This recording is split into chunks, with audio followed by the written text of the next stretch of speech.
president of Sigfaro. His name is Mr. Peet. Plessis. He has 38 years experience in local government. He has started his career in 1980 in the office of the AG. He has left AG in 88. He was appointed as an accountant in Drakensberg Divisional Council. He had a position as a deputy director of finance. And then he stayed there for 7 years. He was appointed again as a deputy treasury at Tanzania municipality in 1995. Later appointed as a treasurer, CFO. He's currently the head of a revenue management unit at Teguini, which is a metro. He has served on the executive KZN branch and was vice president of Sigfaro and has been recently elected as the president, a current standing president of Sigfaro. He holds a few qualifications, a lot of qualifications as well in his field. As a BTech degree in municipal finance and other national diplomas. Ladies and gentlemen, let's welcome Peet Plessis.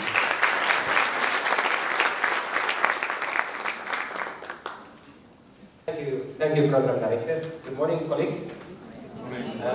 All protocols observed. I believe there's some of our other colleagues from the political side also in the room. So, I think I just want to say something about my speech is right here. So, before I start there, I just want to say something that Willie was bringing to us. Today's customer is not going to be tomorrow's customer. All of us need to start thinking the 3 letters. FIR, Fourth Industrial Revolution. We have to start thinking differently. We have to move into the digital space. So, those of you who have not give this a thought, you're going to find yourself wanting in years to come because tomorrow's customer is going to ask you to be digital. And if you're not ready for it, you're going to miss it. And they will not pay you. That's how simple it's going to be. So that, colleagues, is my bit of contribution to what the previous speaker presented to you. And then I must say, I have to change my speech. Because whilst I was sitting here, I have some of the things I want to say was already said yesterday, so I don't want to repeat it. So I had to make some changes to the presentation, but it will be available. So anybody who don't have a copy of this one, it is something you can get it. I pride myself in informing my staff, so if there's something they don't know, then I want to hear it from you so that I can get that with them. So that's just good work. I think it's a serious matter that we discussed.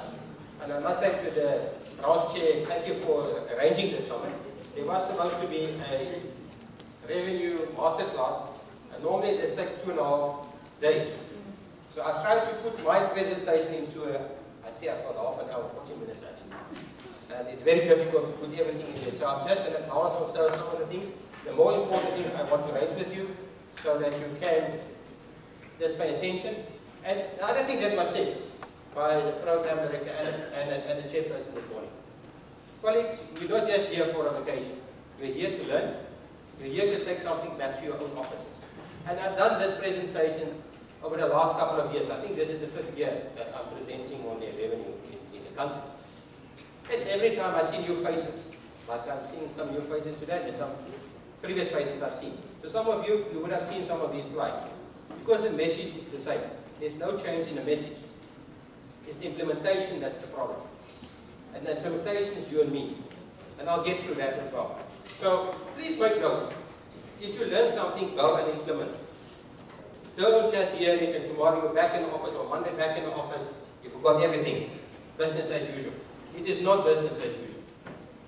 Most of the municipalities are in dire need of money because of us. Not because of the legislation, not because of computer systems. It's because of us, the people, that has to operate, and we do not operate as we should. So, let me give you the problem statement. And I don't have to dwell a lot on this statement and points I raised here, because we all know that. And most of the municipalities in my own province, I know, we've got financial troubles. So we need to ask ourselves the question is why. And we're going to go through the presentation dealing with it. But these are most probably your problem statement as well today in your municipality. If you're running a good ship, good for you, and it's good to have it. But most probably, you're going to have a slowdown in economy in your local town, local municipality. Strikes within all sectors of the economy. People who are not happy with service delivery. It's a collaborative effort. Collections is not just my duty in a city. It's also the duty of the engineer. Because if he doesn't fill up the potholes, I will not be able to collect the money. Because people will be aggrieved. Very important. Increase the cost of service delivery. We've seen increase in tariffs unknown. Most of the municipalities sitting here today, I'm pretty sure you've increased your tariffs above inflation. So don't forget, every year you increase tariffs, you contribute to the inflation that is being calculated on an annual basis and monthly basis. So think about it when you increase your tariffs, but costs increase. We have to find ways to be doing more with less. Increase cost of maintaining of assets. Most municipalities actually don't maintain, and there's increase in cost in doing so. So the more that you don't do it, the higher the cost is going to be later on. Increase in cost of trading commodities, like Eskom. We know what Eskom, the water board, is doing to us, so be aware of that. And that's why you have to do now more with less. And that means we have to look at our productivity. Poor culture, or our payment from our consumers. Now this is the one that we want to talk about today. I'm not going to talk about all of those other things. I want to talk to you, why are your customers not paying, and what can you do? I don't want to use the hard words, but what can you do through a strategy in improving that collection that you are looking for? Now, I already read about something that was mentioned yesterday, and I have to put emphasis on this matter. The one thing that you have to implement in your municipality is completeness of billing. Now, what does that mean? You need to look at the value chain, and I know you spoke about the value chain yesterday. I don't know to what extent, but what is important is you need to understand this value chain. Each one of you who is responsible for collections must know where does a property started,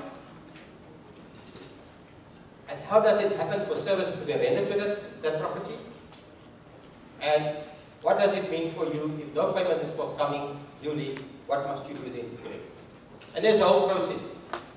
Each one of those circles has got a duty and has got a function which you have to implement. And unfortunately, we do not have time to go through all of it.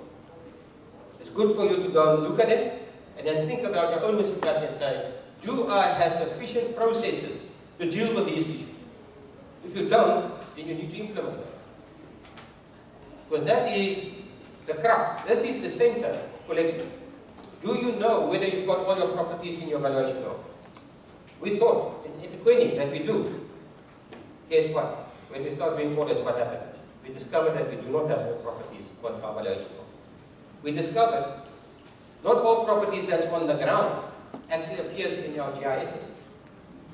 We discovered that we've got more properties in some areas on your GIS that is on the ground.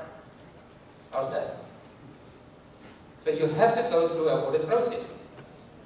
If you haven't done so now, then you should do it. Property is the driver. If you think about section 1183 of the Systems Act, it clearly tells you that all debt accrued for services is against the property. So property must be your key driver, and the previous speaker also mentioned to you the importance of property. So I'll start this whole discussion with you on property, because that is where every service starts. It cannot be anywhere else. It must be on a property. And it must be on a registered property. It cannot be on a proposed property, which I found is happening in many municipalities, including my own. So, some of the key thoughts that you need to think about property is all properties on your valuation log? All services, are they linked to that property? So if a water meter is installed or electricity meter is installed, do you know whether it appears on your billing system? What process have you implemented to ensure that that meter is on your billing system? Is the right tariff linked to that property? If it is a business property, are you charging business rates for all your services? If it's residential, are you charging residential for services? Is there exceptions reports that tells you when a meter is not read? For how long is it not being read? Do you have a report from the engineering department telling you how much meters should be on your billing system? These are the questions that I'm asking because in my own municipality I find it very difficult sometimes to get those information out. And that is crucial if you want to start saying I've got completeness of billing. Here's a photo. I'm using this for one of my colleagues from Midwalk. I presented this in 2011 for the first time, just to show you what is happening. And it's not just in Midwalk municipality, it's happening in all municipalities. And it's easy to do this, but if you do not have to have any detailed systems to see this, all that you need to have is people that is going to look into Google Earth.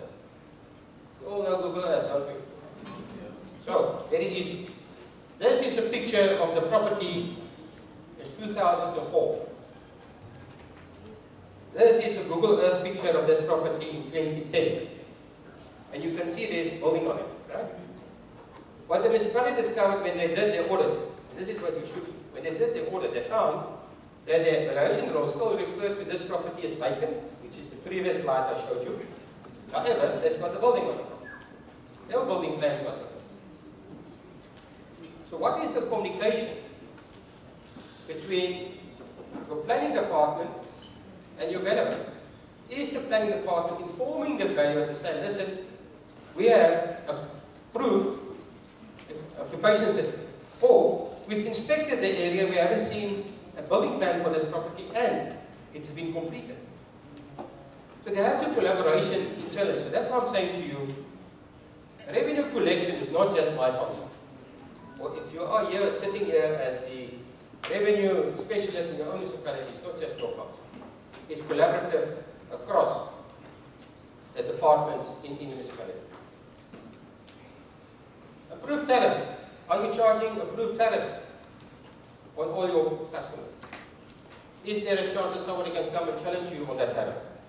We found out recently that we have tariffs that was not approved by council. Well, electricity, those of you who are electricity distributors, is there right factors used for the meters that you've implemented on three-phase? Does the engineer go out on a frequent basis and investigate for tampering on your three-phase meters and the higher voltage meters that is being providing services to customers? Is there illegal connections? What are you doing about it? What is your policy saying about it? Is there a relationship between yourself and your local law society? I've been informed there's no longer a law society, they changed their name. I just can't remember them, but I know they changed their name. It's no longer called the law society. But do you have a relationship with the law society? Have you ever visited your local magistrate and discussed your problems in collections and see how he can help, he or she, if there's a lady that is the magistrate? We do that. We visited the chief magistrate and we discuss our problems and find solutions. And lastly here on this slide is the one that I asked you about the meters. You have to have the reconciliation of all meters on your network. Accepting reporting, I think we can skip this slide. Thank you. Skip that slide as well. I'm going to bring you to the next one, but because of time. I'm going to ask you the question, how do you protect now this revenue base that you have? The first thing is there is the legislative framework, which is the rules of the game. I normally start in my presentations a question to the delegates in front of me, and I ask them a question. Which legislation is governing revenue collection? And everybody will say to me, Systems Act. But then I would ask, which section of the Systems Act? Which other legislation? So colleagues, the point I'm driving here to you is, I'm pretty sure this is not the right presentation, but nevertheless, let's go on. This is the old one. So you're going to find me skipping some of the slides. So the question is, do you know which is those legislations? Everybody would just look at the Systems Act Chapter 9 and say, yeah, I've got the legislation. No, it's not all. there's a Magistrates Court Act. How many are using the Magistrates Court Act? Section 58. And at the query, we use that very effectively. And this is where you need to have a relationship with the magistrate, so that they understand your processes and you understand their process. There's also on body corporates, the new section titles management that will help you to play. You don't need your credit control policy the same on body corporates. We've got the prescription act and so forth. So, do we know all the legislation applicable? Have we incorporate our processes then in our credit control policies? Then there's the other one phenomenon, is the common law. Every time that any one of us taking an administrative decision, we are subject to Public Administration and Justice Act. That's besides all the other legislation that we have to comply with. But every time any one of us, and that is right to the counter level, if any person at my counter is taking a decision, he has to comply, and it can be tested against the Public Administration and Justice Act. Is that decision made in line with policy, procedures, and this one, common law? Is it correct in what we do? I'm not going to go through this definition, besides just to say that when courts are making decisions, it creates precedents. And we need to understand how that precedent is impacting on us. For instance, a judgment in a North Gauteng High Court is persuasive for the High Court here in KZN, but it's not, I have to comply with it. So I must understand the jurisdictions of the various courts. It's only when that decision is confirmed in the Court of Appeal that I have to comply with it. So many times you might be found yourself challenging by an attorney, saying to you, yes, High Court decision. If you're in KZN, make sure where's that decision made, before you just jump to conclusions to comply with the decision. But you must read that decision, because it can be persuasive in what you are doing. So don't go, if the courts are really putting through a process and a decision, don't just try and go and change it. You must be very sure about your case before you will change their views. Here are some of the judgments. Now, colleagues, you can't be successful in collections if you do not understand the court judgments, because you can use it to your benefit, and I'm going to discuss some of them with you. The first one is Numbumba, NO versus Nelson Mandela Metro. That was in the Eastern Cape, Grahamstown, BC. How many of you, by the raise of hands, believe the NCA is applicable to you? National Credit. How many believe? Put your hands up. Because I want to make a statement here today. I'm telling you now, it's not applicable to you. If you've got the right processes in place, then you do not have to comply with the NCA. And that's this decision, High Court decision. So what is the critical part that you have to do, then NCA is not applicable? It's two things. The interest rate that you apply on your arrears must be a legal interest rate. It cannot be a discretionary interest rate decided on by the council. So what did we do? We all have to comply in terms of the MPRA with the interest rate that has been promulgated under the MPRA, isn't it so? Which is prime plus 1. We adopted that as the interest rate for all the rates. Because if you don't do that, it's a different one, you have to apply two rates anyway. The second one is, when you apply interest, you have to do it after 30 days of arrears. Those are the two things that you have to comply with. If you read that judgment, the judge clearly articulated that. Hence, the NCA is not applicable. The next one was Yapta versus Kuman and Plessis versus Watching municipalities. In a one, it was primary property, which is Yapta. It went up to the Constitutional Court. In the Yapta case, it was clearly said, primary property becomes problematic to sell. So don't go try and sell someone's primary property if there's no alternative housing. Because PI, which is another piece of legislation, will come and launch, because then you will have to provide shelter. In McKee's instance, it was a second house. And the court says it's fine, you can sell it. So the point I'm driving here is, when someone is in arrears, establish how many properties that person is owing in your municipality. In fact, you can do it through the deeds office, understanding how many properties that person is owing in the country. Because McKee's case was a person not in the same municipality, it was two different municipalities. Then there's the next one, P.A. Pearson, which we are start using very effectively in education. It is an education case. It's all about receipt transfer. How many of you are doing that at the moment? How many of you are transferring receipts between accounts? Nobody. Education is doing it, so I'm not going to ask my colleagues. Are you guys doing it the other way? You're doing it. Colleagues, effective. And my other colleague sitting here in the room, she was the instrument in this court case. We discussed this matter and we said, let's go and test the act. You can transfer receipts as many as you want, as long as the person is paid. You can transfer it between accounts. Now let me give you one strategy that quickly jumps to my mind.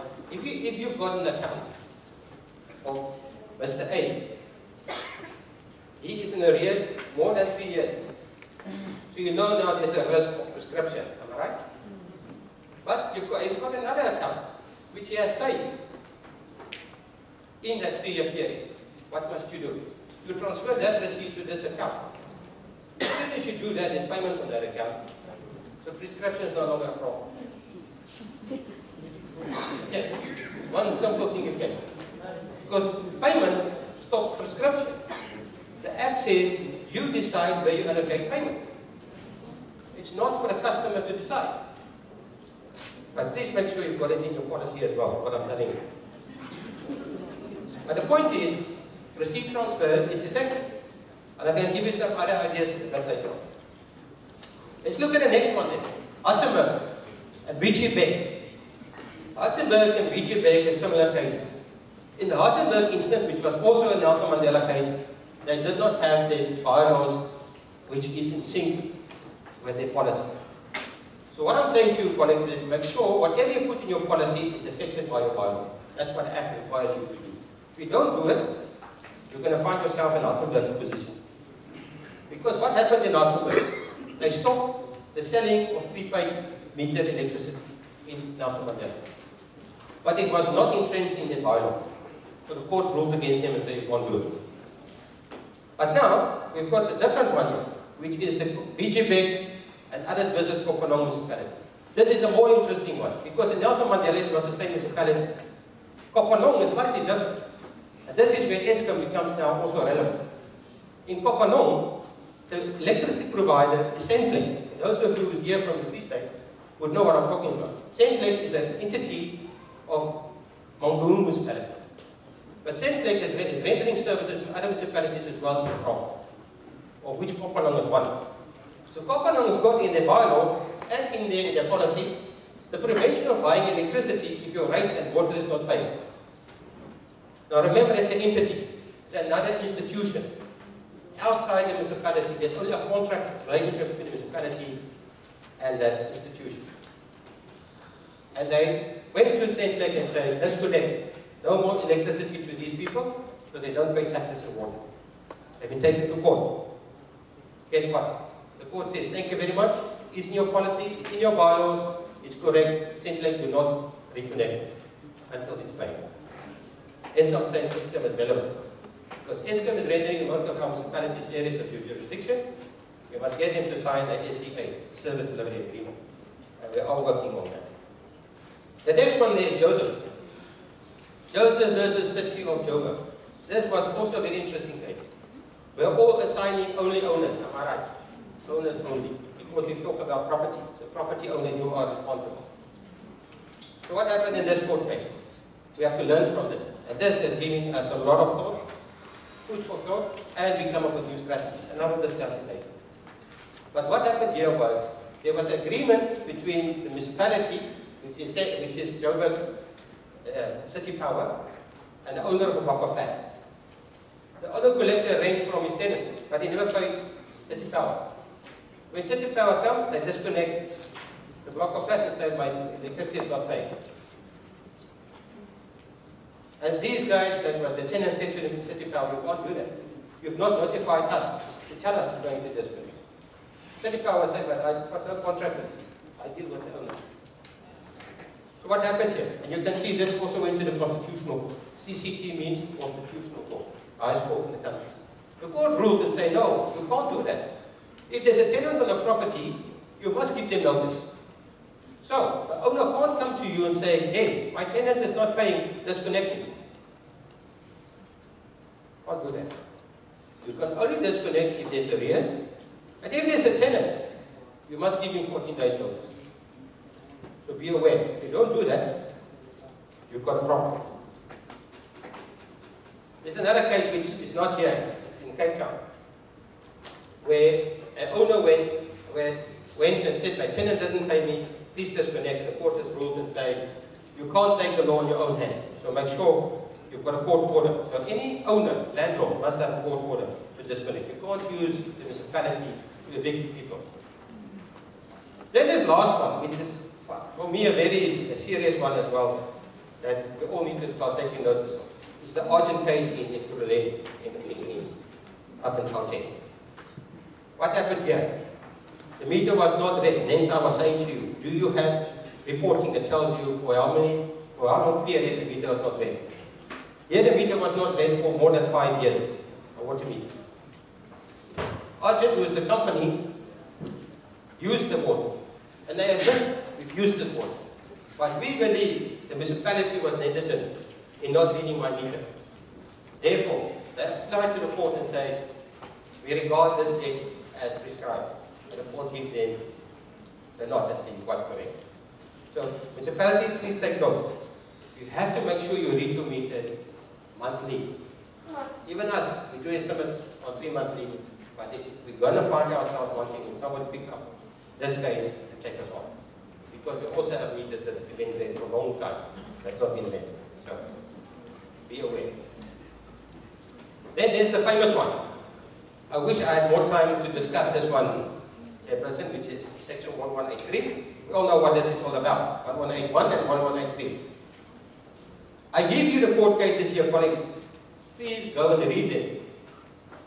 Because they are significant in the way that you apply application for revenue clearance. Now, let me tell you what we start implementing now. And I'm still waiting for this one customer who is an attorney to take us on. Because I strongly believe in strategy. Strategy means select your battle. It means when you select that battle, make sure you're going to win that battle. Don't be stubborn and say, I'm going to fight this guy, and you know you're going to lose the case. You're wasting money. But take on a case that you think you will, well, not think, you must be sure you're going to win it. Now, nobody's 100% sure, because we don't know what the judges will say. But make sure you've got sufficient ammunition when you go to the battlefield. Now let me tell you what we started now recently. We slightly changed strategy, where we say, no longer are we looking at debt per account. We're looking at debt per property based on the risk profile of that owner. Which means totally different things now. It means, if I, Plessis, own 50 properties in eThekwini municipality, my risk profile consists of 50 properties, which is more than 50 accounts because I have tenants, isn't it so?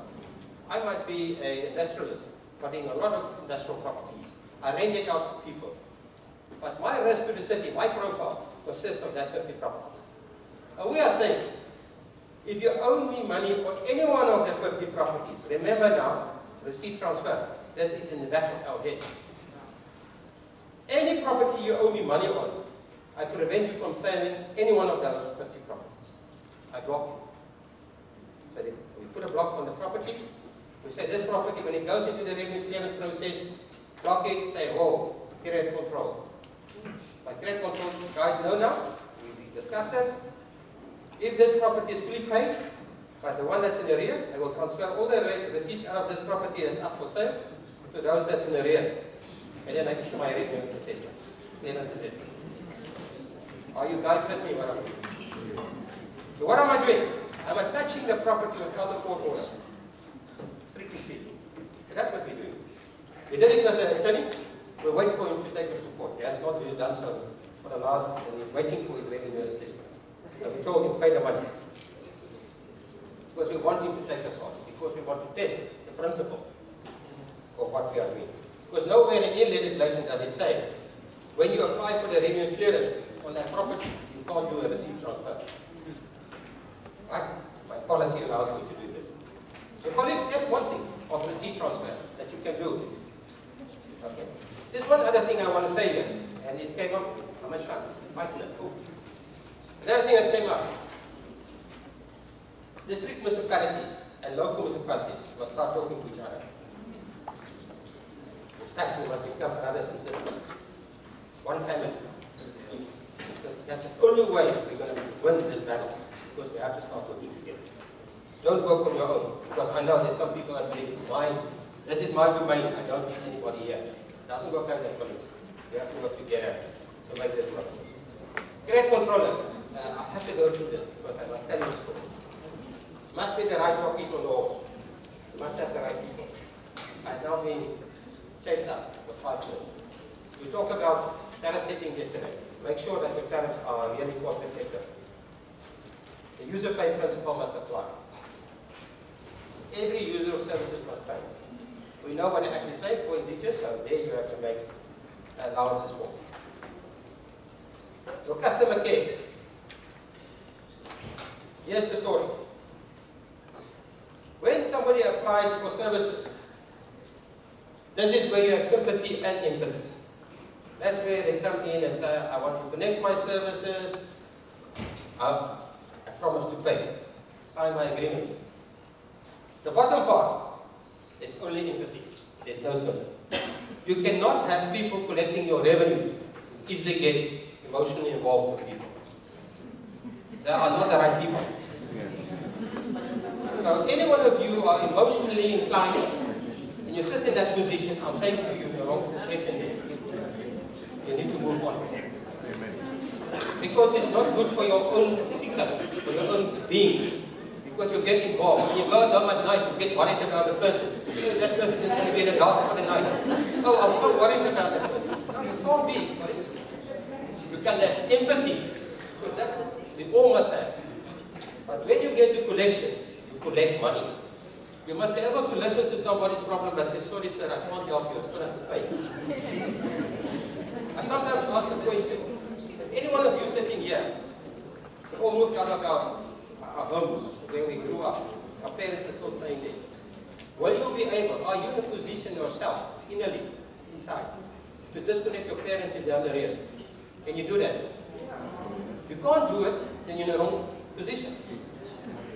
Okay? Very important, colleagues. These things are in ourselves. We are human beings. So we have to think this through. It's not just a job. It's a living. Understand your customer. Many people will take you for a ride. Many people. They will lie to you. They will look at you in your eyes and they will lie to you. Okay? So know your customer. Assess your customer. We recently implemented a system because the court rules have changed. Where we do now an affordability assessment. You have to start doing it. If you want to apply Section 58 of the Magistrates Court Act, you need to do an assessment. In any event, if you go to the High Court, they will ask you what assessment have you done to understand the affordability of the customer. You need to implement it. If you have not done so, do it. Be proactive and not reactive. Look at the history, payment, profile of the customer. Understand your customer, how he is willing to pay. I always say, a person who come up front to me and say, listen, I always paid you. I've lost my job at the end of the month. I can't afford to pay you this much. I will help that person. Not by writing off the debt, don't get me wrong. But I'll give him extension, suspension of the payment until he's got a new opportunity. But the person who was in arrears for 50 months, now suddenly running to me and said, I've got a problem. Yes, you've got a problem. You should have paid me 50 months ago. Pay me. That is the difference, colleagues. Understand your customers. I'm not going to run through the billing cycle because it's not just a process. You guys can go read it. I want to get to some of the other stuff that is more important for me because I want to give you some thoughts. I want you to take over. The policy is the basis of your collections, and I've referred to that already. Make sure anything you want to do is in the policy, and it is in the bylaw. You know that the policy is worthless unless you've got a bylaw. So the way you draft it, make sure you don't repeat what you got in the policy because that's not good. You draft the bylaw in such a way that you can still change your policy on an annual basis. In Etukwini, we change the policy every year. So those of you who've got a policy older than a year, you're out of date. Or what's happening around you. You have to pick it up. You need to understand what people are doing to you. My colleagues will tell you, we've got some customers here in Durban. Every year for 3 years I had to change the policy until I got a guy against the wall. For 3 years I had to change the policy. Every time in that 3 years we went to court and lost the case. So you need to learn. You need to think. My boss, which is a past president, he said, spend some time thinking what you can do better. Spend some time in reading to understand what you can do better. The important things, important lessons to learn. Don't believe everybody who tells you is indigent is indigent. Because people are hiding behind indigence. A lot of people are giving us false information. And I sometimes ask the question, and maybe I should ask it now. If somebody gives you wrong information to get a benefit, you know that that is fraud, right? If we know that, how many people have we reported to the SAPS for fraud? MFMA section 32(6) says, any loss to the city must be reported to SAPS.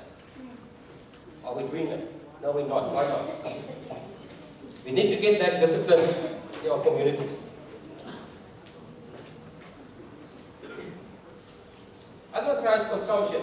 That's the last point. Unauthorized consumption, section 118. Change your policies and your bylaws to put onus onto the owner of the property. Here, you need to start looking at the agreement you signed right up front, right at the beginning. When somebody applies for services, what does that agreement look like? Where this person, as the owner, will acknowledge he takes responsibility for tampering. Let him sign it in an agreement. Later on, when there's got a tenant who is tampering, he can't stand back and say, hey, that's not me, it's the tenant. No, no, sir. You sign in this agreement, you take on that responsibility. So change your agreement. Yes, so correct this, I'm going to split, you can read it.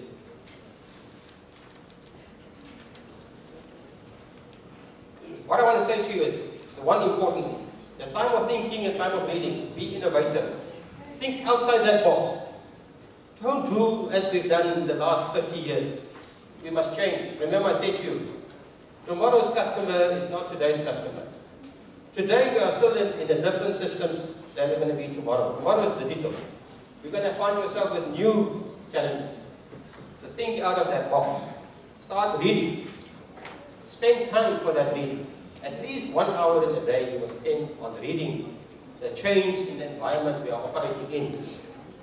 Read court cases. You shouldn't be a lawyer. I'm not asking anyone to be a lawyer. I'm not a lawyer. I'm an accountant. What I'm saying to you, read the court cases. Learn from it. Because the courts give us, many of the time, it gives us that direction to which we must move to be successful in collections. Categorize your debt. Understand your debt. What does it consist of? In Etukwini, we've got many teams. And I know last time I said this, there was somebody very clever in front of me. He said to me, but hang on, that's why you don't have a problem. You've got so many staff.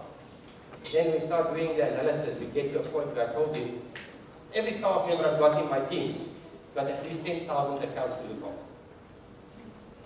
That's the magnitude that we're sitting with in the city. So don't just look at the number of staff I've got. They are much in distress as you guys are when it comes to collections. But it's processes and procedures we put in place. that somehow is helping us to collect, which is I'm sharing with you. So one of the things that we have adopted strategically was arrest the debt. Don't let the debt increase. Try to block the debt from where it is at the moment. Now, for the last 2 years, we slide backwards because we were migrating of systems. I don't want to blame it on our new system, but strategically, we have to do certain decisions. Not to implement our credit control because we're still busy balancing the system. And you do not want a similar thing, and I've done it with somebody from Joburg, because I don't want to be derogatory to them. But the point is, I do not want to have the same situations in Joburg where people start doubting the billing. And I know there was a lot in the press here, but every time I prove them that there's nothing wrong with the billing system. Because it's more about reading and so forth. So the point is, arrest the debt. Make sure your debt is not increasing. What you've not collected last year, you're not going to easily collect this year. So don't worry about that. Stop it from growing. That's number one. Number two is consolidate your debt and accounts as far as possible. Receipt transfers. Don't forget this. Receipt transfer. Attach rent. If an owner is in arrears, he's got tenants in the property, attach that rent. You all know you can do that, right? Section 28 of the MPRA allows you to attach rent. Make sure your policy has got a clause that says if the tenant does not submit the information, I will disconnect you. Right. Let it disconnect the tenant, even if it's up to date. Then I get to the next one, which is sterilize the property and the person. This is the most effective thing to do. You do not allow service to a property where there's arrears. Now, my colleagues who is in the local municipality and the district, you see the disjoint area. The district is rendering the water, and the local is rendering the electricity and the taxes.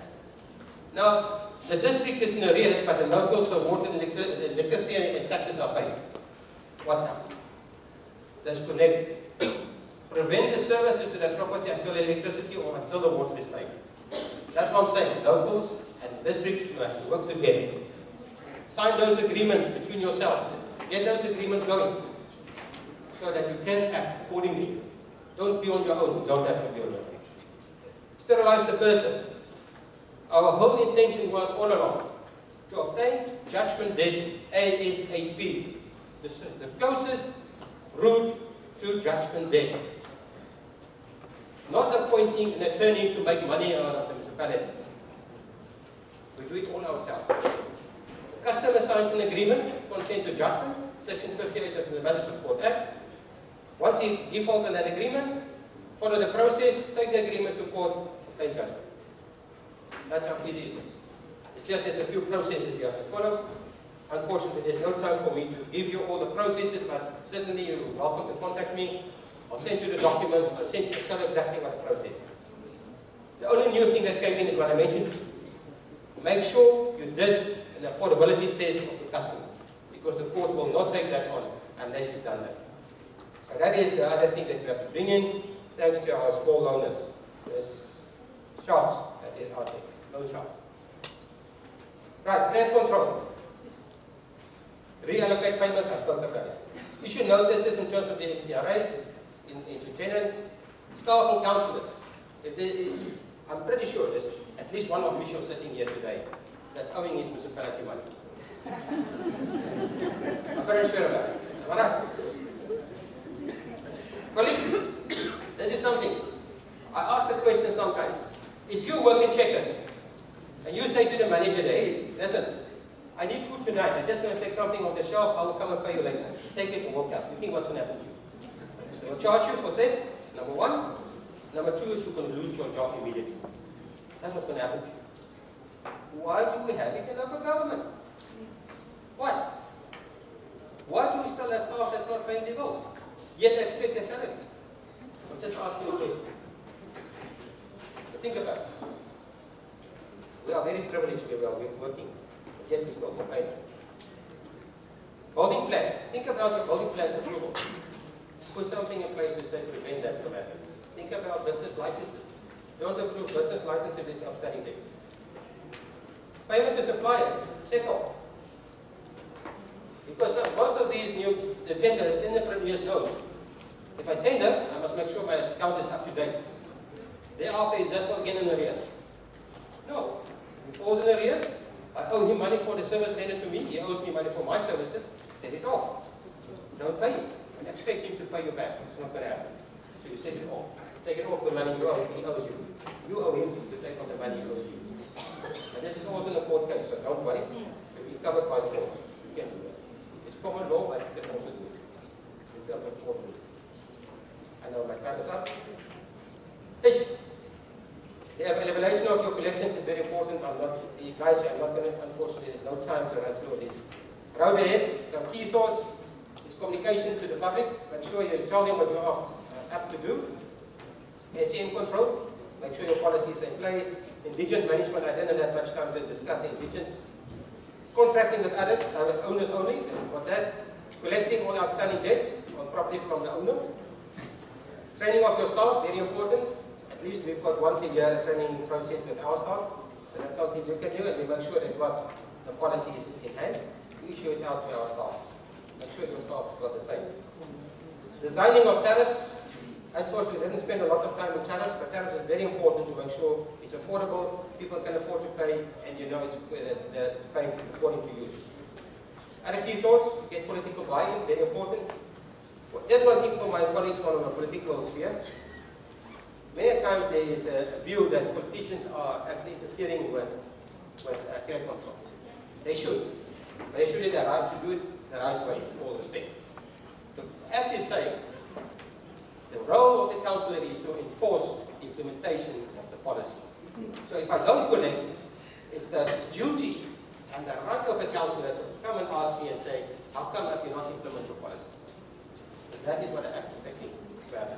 That's something that's very important to get this political buy-in that everybody is happy with what's happening. After all, the policy is the council policy, it's not my policy. Encourage a culture of payment. Implement an ERP solution. Not a small municipality. So you can't go and buy a SAP. That's not what I'm saying. What I'm saying is look at integrated systems. Don't have standalone systems. And luckily now with EXCOA, they all have to be integrated. So start working on it. Analyze your data book. I mentioned that to you. Collective responsibility. I said it. It's all units, all departments in the municipality that must contribute towards this. Establish internal meetings between departments. Target debt of big businesses. Just one thing on strategy as well. My staff know, this year we're close to holidays, what's happening? My business guys in my collections are now currently looking for all hotels, all restaurants, all guest houses, all B&Bs, who's in arrears.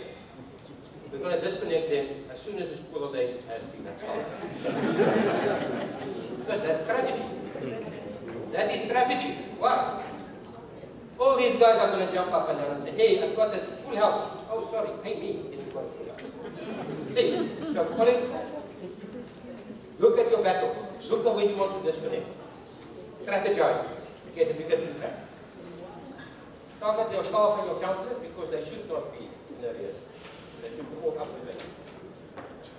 This, my last slide, this is the beginning for you guys. I hope I could give you some thoughts.